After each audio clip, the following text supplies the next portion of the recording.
ദൈവതിരുനാമത്തിന് മഹത്വമുണ്ടായിരിക്കട്ടെ. പ്രഭാതത്തിൽ നാം കേൾക്കുന്ന വചനപ്പുലരിയിലേക്ക് എന്നും ജീവിക്കുന്നവനായ യേശു ക്രിസ്തുവിൻ്റെ ധന്യനാമത്തിൽ മുന്നമേ എല്ലാവർക്കും പ്രഭാത വന്ദനം അറിയിക്കുകയാണ്. പ്രിയമുള്ളവരെ, നമുക്ക് എപ്പോഴും അനുകൂലമായ കാര്യങ്ങൾ നടക്കുമ്പോഴാണ് സന്തോഷം. അനുകൂലമായ ഫേവറായ കാര്യങ്ങൾ നമുക്ക് ദൈവത്തിൽ നിന്നാണെങ്കിലും മനുഷ്യരിൽ നിന്നാണെങ്കിലും നമുക്ക് ലഭിക്കും ഭയങ്കര സന്തോഷമാണ്. എന്നാൽ ഏതെങ്കിലും കാരണവശാൽ അത് ഫേവറല്ലാതെ നമുക്കെതിരായി തീർന്നാൽ, നമുക്ക് ഇഷ്ടം ഉള്ള കാര്യങ്ങൾ പോലും നടക്കാതെ പോകുമ്പോൾ നമുക്ക് പലപ്പോഴും ഫ്രസ്ട്രേറ്റഡാണ്, നമുക്ക് പലപ്പോഴും മാനസികമായി തകർന്നു പോവുകയാണ്. എന്താ ദൈവം എന്നോട് ഇങ്ങനെ ചെയ്തേ? ഞാൻ ദൈവത്തിന് വേണ്ടി അല്ലെ ദൈവിക കാര്യങ്ങളൊക്കെ എല്ലാം നിൽക്കുന്നതാണ്, എല്ലാ കാര്യത്തിനും ഫ്രണ്ടിലുണ്ട്. എന്നിട്ടും എന്തുകൊണ്ട് എനിക്ക് ഇങ്ങനെ സംഭവിക്കുന്നതൊക്കെ ചിന്തിക്കുമ്പോൾ വചനം പറയുന്നു. ജെറമ്യാ പ്രവാചകന്റെ പുസ്തകം 18-ാം അധ്യായം അതിൻ്റെ 9-10 വാക്യങ്ങൾ പറയുകയാണ്.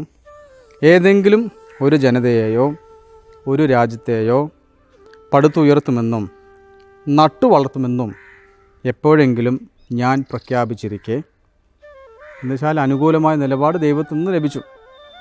ആ ജനത എൻ്റെ വാക്ക് ചെവി കൊള്ളാതെ എൻ്റെ മുൻപിൽ തിന്മ പ്രവർത്തിക്കുകയാണെങ്കിൽ അതിനോട് പ്രകടിപ്പിക്കാൻ ഉദ്ദേശിച്ചിരുന്ന നന്മയെക്കുറിച്ചും ഞാൻ അനുദപിക്കും. എന്ന് വെച്ചാൽ ദൈവം നമുക്ക് അനുകൂലമായ കാര്യം ചെയ്യാൻ തീരുമാനിച്ച് നമുക്കെല്ലാം ഫേവറാണ്.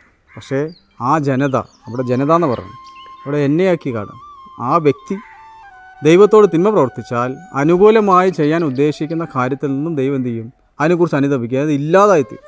അപ്പോൾ നമ്മുടെ ജീവിതത്തിൽ പലപ്പോഴും എക്സ്പെക്റ്റ് ചെയ്യാത്ത പലതും വരുന്നുണ്ടെങ്കിൽ, പല സംഭവ വികാസങ്ങൾ ജീവിതത്തിൽ ഉണ്ടാകുന്നുണ്ടെങ്കിൽ മനസ്സിലാക്കിക്കൊള്ളുക, ഞാൻ എവിടെയോ ദൈവം എന്നോട് പറഞ്ഞ കാര്യത്തിൽ നിന്ന് വ്യതിചലിച്ച് പോയിട്ടുണ്ടെങ്കിൽ അത് പിന്മാറുക, നന്മ ചെയ്യുക, തിരുത്തുക. അതിൽ നിന്ന് തിരുത്തി ദൈവത്തിന് ഇഷ്ടമുള്ള കാര്യം ചെയ്യുമ്പോൾ അനുഗ്രഹത്തിൻ്റെ പെരുമഴ നമ്മളിലേക്ക് പെയ്യും. ഈ പ്രഭാതം സ്വയം ചിന്തിച്ച് നോക്കുക, ഏതെങ്കിലും രീതിയിൽ ദൈവത്തിന് കമ്മിറ്റ്മെൻറ്റ് ചെയ്തിട്ട് മാറിപ്പോയിട്ടുണ്ടോ? നമുക്ക് തിരുത്താനുള്ള അവസരം ഈ പ്രഭാതത്തിലുണ്ട്. ദൈവം നിങ്ങളുടെ കൂടെയുണ്ട്. പിതാവാൻ ദൈവത്തിൻ്റെ സ്നേഹവും ഏകജാതനായ പുത്രൻ്റെ കൃപയും പരിശുദ്ധ റൂഹായുടെ സംബന്ധമാവാം നമ്മെല്ലാവരുടെ മേലും എന്നേക്കും ഉണ്ടായിരിക്കുമാറാകട്ടെ. ആമീൻ.